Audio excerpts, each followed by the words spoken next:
Good evening and welcome to today's Tax Talk. I'm your host. I'm attorney Stephen Leahy. And today we've got a topic. First, I will tell you, it is Wednesday, September 13th, the year of our Lord 2023. And today we've got a topic that should concern all American taxpayers out there.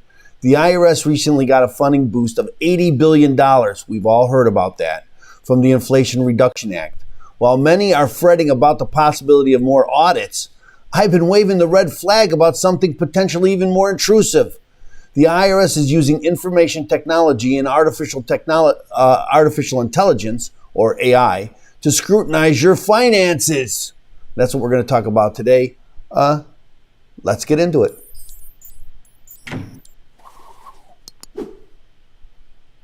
Okay, so now the IRS has announced today, I think they did last Friday, they announced that they're planning to use AI to audit wealthy individuals and large partnerships.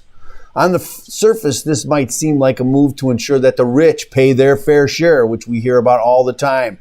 But let's dig a little deeper because I think there's something hidden underneath there. This new power is about a lot more than just the ultra rich. It sets a precedent for how the IRS will come after the rest of us too. Do you really think that they're only going to use the power against the ultra rich and then skip over everybody else? It ain't going to happen that way.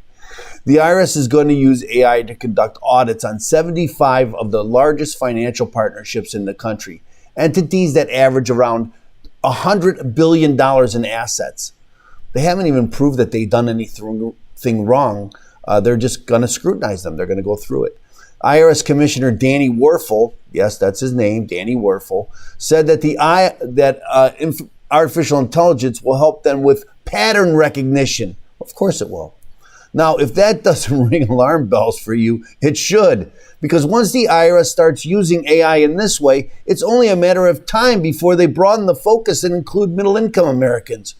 I think they're not going to skip it this time. They're not going to just go to the ultra rich and skip the rest of us. It's going to include all of us. They're already doing it with information returns. That's something we could talk about later. But 1099s, you could see the proliferation of 1099s and data collection, which is another reason why the IRS wants to do everybody's tax return. They're collecting data on all of us. And here's another point to chew on. They're not just going after the high rollers. The IRS has plans to extend the surveillance capabilities to the realm of digital assets. And we talked about that yesterday. We're talking about cryptocurrencies and other digital investments that are increasingly becoming mainstream. It's not just the wealthy who use these, who are investing in these digital assets. Everyday taxpayers are too.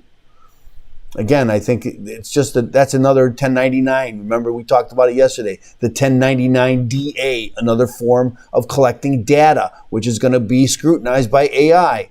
So what's the takeaway? It's simple. Today's AI-empowered scrutiny on billionaires will very easily become tomorrow's audit nightmare for all of us. The IRS has newfound war chest and advanced technology. This combination, while seemingly aimed at the top tier of the earners for now, and that's what they're telling us because that's what everybody wants to hear. Oh, that's why we gave you $80 billion to go after the rich, right? So they're saying, yeah, that's what we're going to do. But they're not saying they're not going to go after us too. But it raises serious questions about the overreach and privacy for all taxpayers, you and me. As we celebrate the idea of making sure everyone pays their fair share, let's not forget the importance of ensuring that the rights and freedoms of every American taxpayer are safeguarded. So keep an eye on these developments, folks, because they will have a much broader impact than you might think. So that's it for today. Today's Tax Talks. Go to opentax.com and sign up for my free newsletter. Thank you for listening. And don't forget to subscribe for more updates on what's happening in the world of taxes. Stay informed and stay free. Out.